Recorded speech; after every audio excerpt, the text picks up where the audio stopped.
नमस्कार, मैं स्नेहा सिंह और आप देख रहे हैं क्यू वाइफ नेटवर्क। तो आज मैं मौजूद हूँ यहाँ पर दिल्ली के जंतर मंतर में और आप देख सकते हैं कैसे जनता यहाँ बैठ करके अनशन कर रही है। उनकी मांग है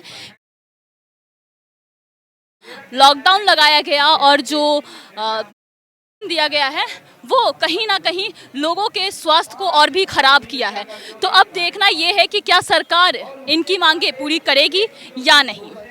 सर, आपका नाम क्या है? मेरा नाम वीरेंद्र सिंह है, मैं हरिद्वार से हूँ। जी, तो आज हमारे साथ मौजूद है वीरेंद्र सिंह। तो चलिए अब हम इनसे बात करते हैं। यहाँ पर जो अनशन चल रही है उस पर आपका क्या कहना है?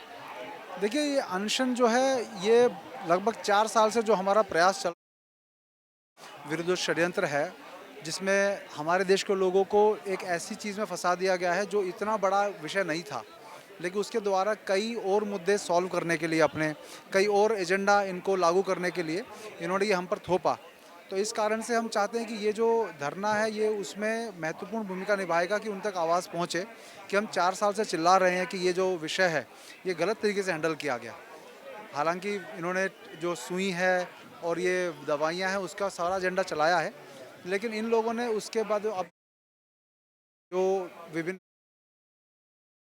के ऊपर किसी प्रकार का उनका वक्तव्य नहीं आ रहा। वो ये कह रहे हैं कि ये शायद हमारी जिम्मेदारी नहीं है, इनको मुआवजा दिया जाए या इनकी जान बचाई जाए।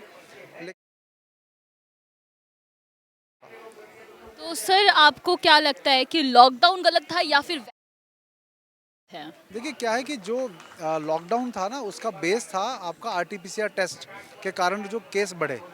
वो केस बढ़ने के कारण क्या हुआ, लोगों को लगा कि ये कोई बहुत बड़ी बीमारी है। तो जो आरटीपीसीआर टेस्ट का इन्वेंटर है, आविष्कारक है, कैरी म्यूलिस, उसने खुद ये कहा था कि जब 1993 में उसको इसका नोबेल प्राइज़ मिला था इसको इन्वेंट करने के लिए, तो उसने कहा था कि मेरा ये टेस्ट किसी भी व्यक्ति में कोई भी वायरस ढूंढ सकता है, तो इसका मिसयूज़ हो सकता है। और 2019 अगस्त में उनकी डेथ हो जाना, अब क्योंकि वो इस आरटीपीसीआर टेस्ट की पोल खोल देते कि ये जो जिस तरह से टेस्ट किया जा रहा है इसमें ज़्यादातर फॉल्स पॉजिटिव आ रहे हैं, तो इस टेस्ट को उनको उनकी डेथ हो गई, कोई बोलने वाला सच बचा नहीं।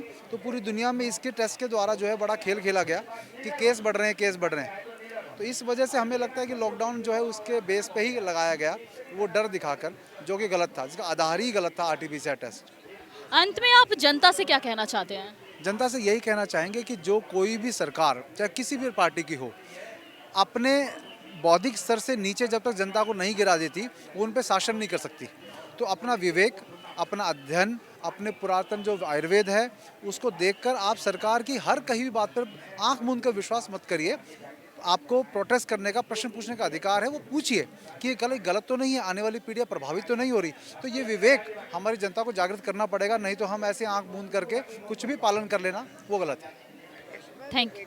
असल हालात हैं उससे लोग हम और आप जो 75 साल से जो ब्रिटिश व्यवस्था में पल रहे हैं ना, उस व्यवस्था को हम और आप समझ ही नहीं पा रहे हैं। और समझने का विकल्प ये है कि जब हम 75 साल से इस व्यवस्था में चल रहे हैं तो 3 पीढ़ियां बदल गई और हमें आज़ादी का शगुफा दिया जाता है। हम आज़ादी ही नहीं है आज की व्यवस्था, क्योंकि 1615 से और 1857 तक जितनी 565 संधियाँ हुई हैं, 14 अगस्त 1947 को लॉर्ड माउंटबेटन और जवाहरलाल जी के बीच में जो संधि हुई है वो सबसे खतरनाक संधि हुई है।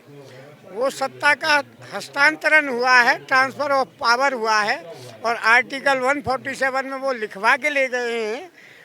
खुले शब्दों में कह दूँ, वो गोरे अंग्रेज चले गए और काले अंग्रेज सामंती व्यवस्था को मतलब है ढोने में लगे हैं। और मजदूर किसान बचाओ, मजदूर किसान देश का भगवान।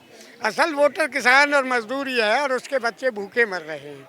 इस व्यवस्था को बदलने के लिए आज वक्त आ गया है, समय होता है। महाभारत भी समय पे ही हुआ है। तो मैं किसान पार्टी ऑफ इंडिया का पूरे देश का कार्यवाहक अध्यक्ष मास्टर रामवीर सिंह पलवल होडल से मतलब इस सारी व्यवस्था को टैकल करने में लगा हूँ।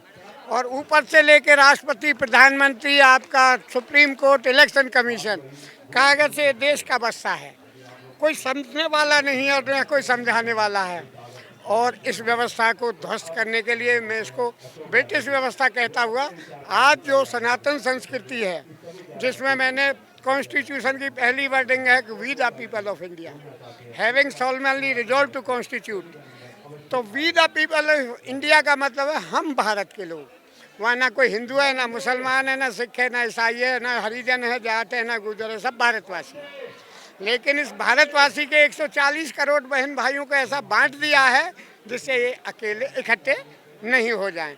और जिस दिन ये इकट्ठे हो गए उसी दिन सत्ता का परिवर्तन हो जाएगा और इस ब्रिटिश व्यवस्था का। और इसके लिए 1860 के वही कानून चल रहे हैं।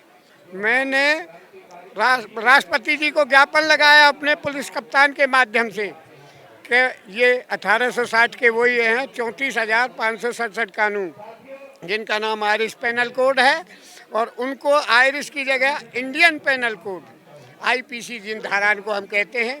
तो मैं इस व्यवस्था को इन सब बुद्धिजीवियों से नंबर और नाम से लगा हुआ हूँ 543 आदमी 2024 में खड़ा करूँगा।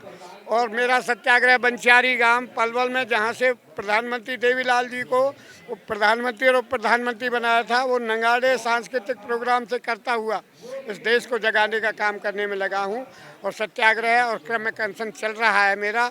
और सतपाल मलिक जी को बुला करके किसान मसीहा होने के नाते मैं देश को उनसे उम्मीद करूँगा कि किसान मजदूरों को जगाते हुए जो ज्वलंत समस्या हैं, मैंने तो राष्ट्रपति जी को भी 3 ज्ञापन लगाए हैं इन ज्वलंत समस्याओं के बारे में। आदरणीय राष्ट्रपति जी, हमें मिलने का समय 5 पंचों को, 5 पंच जहाँ परमेश्वर समय दिया जाए, लेकिन उन्होंने अब अगस्त से लेकर के अप्रैल आ गई है, कोई रास्ता नहीं दिया। तो मैंने कहा कि अब हम कागज़ से आ रहे हैं आपके वहाँ, और एक हवन कुंड लाएंगे, थोड़ी सी समझा लाएंगे और थोड़ी सी सामग्री लाएंगे।